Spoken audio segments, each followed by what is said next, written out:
Assalamualaikum warahmatullahi wabarakatuh. Bismillahirrahmanirrahim. Alhamdulillahirabbil alamin wa bihi nasta'inu ala umurid dunya waddin. Wassalatu wassalamu ala asyrafil anbiya'i wal mursalin wa ala alihi wa sahbihi ajmain. Amma ba'du. Pertama-tama, marilah kita panjatkan puja dan puji syukur atas kehadiran Allah Subhanahu wa taala yang telah mencurah limpahkan rahmatnya kepada kita semua. Sholawat serta salam marilah kita aturkan kepada junjungan kita Nabi besar Nabi Muhammad SAW yang telah membawa kita dari alam jahiliyah menuju alam yang penuh terang benderang seperti yang kita rasakan sekarang ini.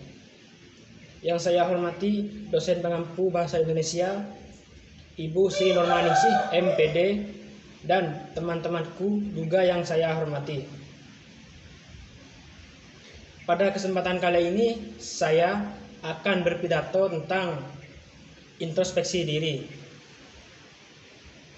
Dalam menjalani kehidupan ini, kita seringkali merasakan lika-liku yang membuat kita merasakan senang ataupun sedih.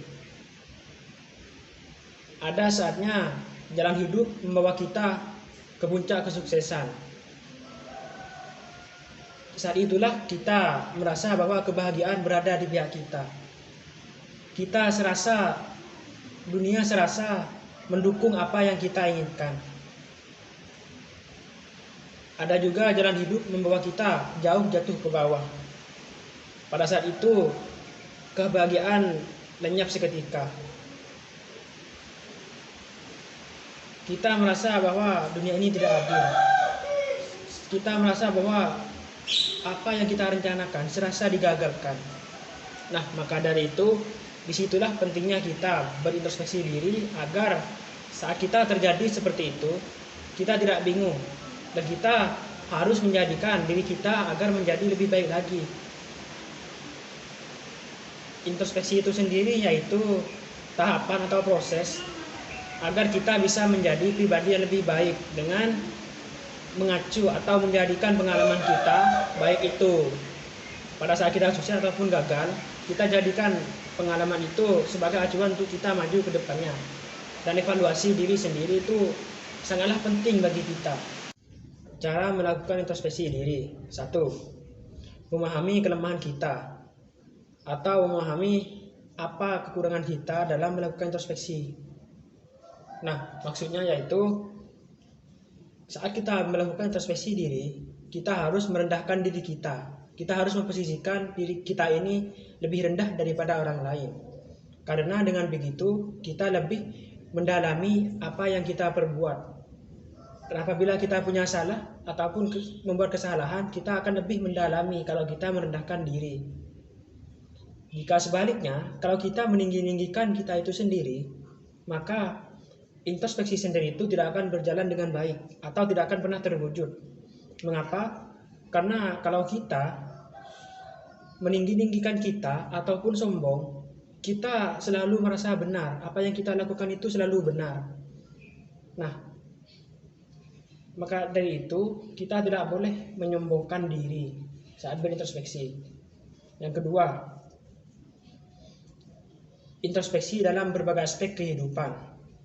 Maksudnya yaitu kita harus menjadikan pengalaman kita, baik itu ketika kita sukses ataupun gagal, kita harus menjadikan itu sebagai pembelajaran agar kita bisa lebih baik lagi ke depannya.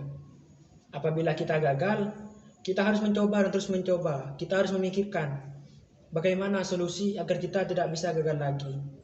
Apa sih yang membuat kita gagal dan bagaimana cara mengatasinya. Nah, maka dari itu kita ini harus pintar-pintar memikirkan atau pintar memainkan otak kita agar kita bisa berintrospeksi diri dengan baik. Kalau kita berada di puncak kesuksesan, maka kita harus jadikan kesuksesan kita itu agar bisa lebih berguna pada orang lain, keluarga, ataupun guru, ataupun diri kita itu sendiri. Agar kita bisa membahagiakan orang-orang di sekitar kita. Yang ketiga, introspeksi diri itu sangatlah penting bagi kehidupan kita. Maksudnya yaitu khususnya kita yang sudah beranjak dewasa. kita sangatlah penting untuk melakukan introspeksi diri. Mengapa? Karena kebanyakan orang-orang di luar sana, orang yang tidak mau berintrospeksi diri, kebanyakan memiliki sifat yang kekanak-kanakan. Mereka tidak mau belajar, mereka tidak mau mengevaluasi diri mereka sendiri. Nah, maka dari itu kita juga perlu melakukan evaluasi. Banyak orang berkata, jadi diri sendiri aja sudah cukup. Nah, maksud saya itu, menurut saya itu pernyataan yang kurang benar. Mengapa? Karena menurut saya, kalau kita cuma menjadi diri sendiri, itu masih kurang masih belum cukup.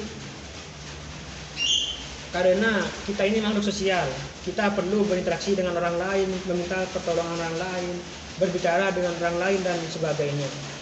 Maka dari itu kita juga perlu peran orang lain dalam kehidupan kita. Kita harus meneladani sikap orang lain, sikap orang baik apapun buruknya seorang, kita itu bisa jadikan pelajaran buat diri kita itu sendiri, meskipun kita belum mengalami. Nah, maka dari itu peran orang lain juga sangat penting bagi kita, karena kita ini harus sosial. Mungkin dari itu yang bisa saya sampaikan. Kurang dan lebihnya mohon maaf. Wassalamualaikum warahmatullahi wabarakatuh.